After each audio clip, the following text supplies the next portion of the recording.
और सोले बोले राजभर को अगर प्रशासन बचाता है तो एक बड़े आंदोलन के लिए हम लोग बाध्य होंगे। ओबीसी महासभा पूरी मजबूती और पूरी ताकत के साथ जौनपुर में फिर जौनपुर के लिए कूच करेगी और वहां अपना डेरा डालेगी। उसको केवल उसको यादव ही अपराधी दिखता है।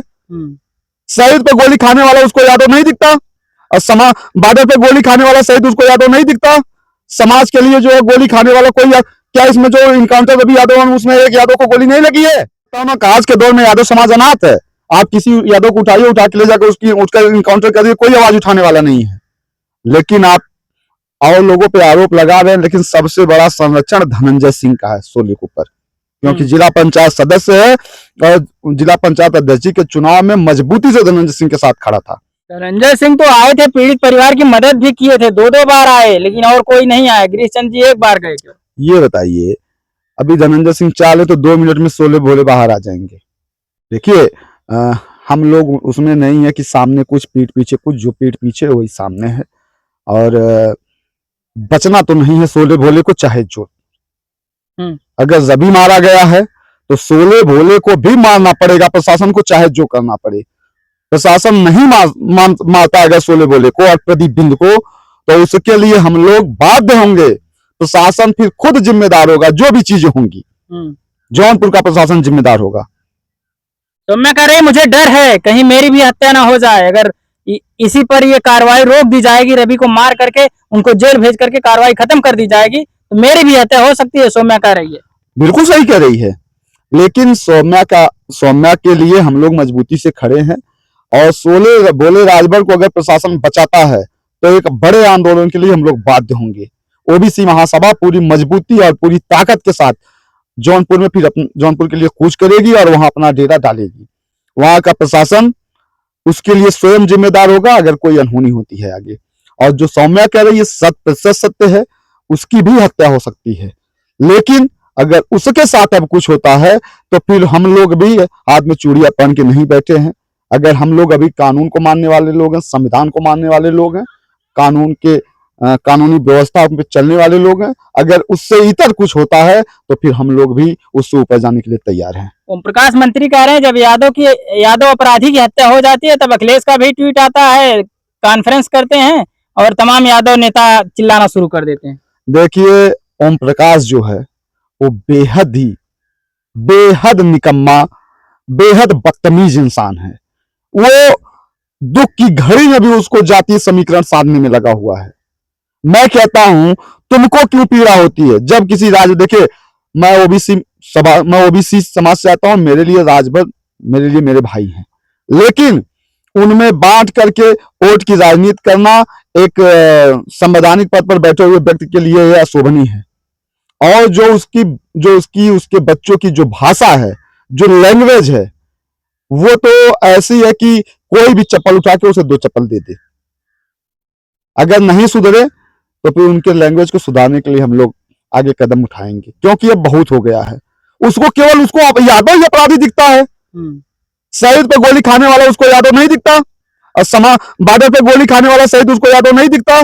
समाज के लिए जो है गोली खाने वाला कोई, क्या इसमें जो इनकाउंटर अभी यादव उसमें एक यादव को गोली नहीं लगी है?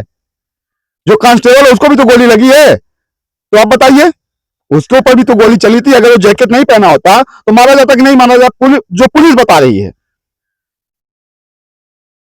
तो यादव समाज का बहुत ही गौरवान्वित इतिहास रहा है, उसे बार बार ओम प्रकाश ललकारने का काम ना करें।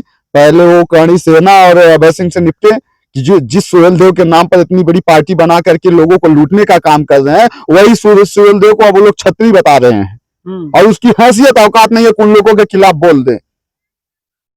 ये तो पहले का अपराधी ओम प्रकाश, और आप देखेंगे इसकी अपराधियों से ही मित्रता है। इसका पहला गठबंधन मुख्तार अंसारी, इसका गठबंधन ब्रजेश सिंह, इसका गठबंधन धनंजय सिंह, ये सारे बाहुबलियों के साथ ये रहता है। कभी सब समाज में दिखा कहीं? अखिलेश जी के साथ गए। अरे अखिलेश जी के साथ गए तो अखिलेश जी के साथ सपना देखे थे कि हम डिप्टी सीएम बनेंगे। डिप्टी सीएम बनने गए थे और वहां पर भी गद्दारी कर दिए।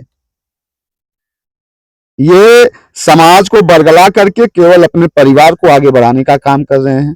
जब मंत्री बनाने की बात आई तो आयोग का अध्यक्ष जो है बना दिए अपने बेटे को। एक सांसदी का सीट मिला तो अपने बेटे को दे दिए। स्वयं विधायक बन के बैठे हैं। राष्ट्रीय अध्यक्ष उनका लड़का अरुण जो है राष्ट्रीय प्रवक्ता है। राष्ट्रीय महासचिव उनका लड़का अरविंद है। इसके पहले अरुण बनारस से हारते हैं, अब फिर आ गए हैं आजमगढ़ अतरौलिया, कह रहे हैं दो सीट हम लोग लड़ेंगे, दीदारगंज और अतरौलिया। देखिए, वो हमारे पार्टी के घटक दल हैं।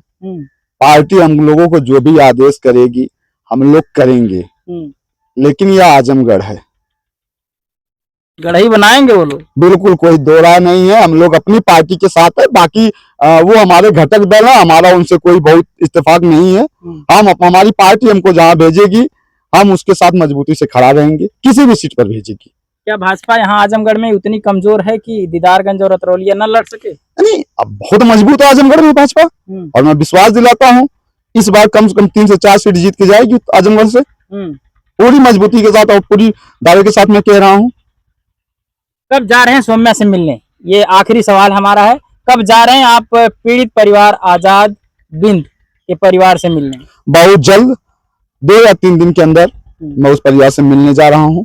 सौम्या से आज मेरी बात भी हुई है और बहुत मजबूती के साथ जाऊंगा, और जो कार्रवाइयां बची हैं उसे पूर्ण करने के लिए जाऊंगा। तमाम लोग आए और चले गए वहां से? तमाम लोगों से, देखिए पत्रकार महोदय, तमाम लोगों से मैं इत्तेफाक नहीं रखना। मेरा क्या है आप जानते ही हैं, और मैं अपने तेवर में कभी कमी नहीं लाता, और इसी तेवर के साथ सोले बोले को मोले बना के हम लोग छोड़ेंगे, इसमें कोई दो राय नहीं है।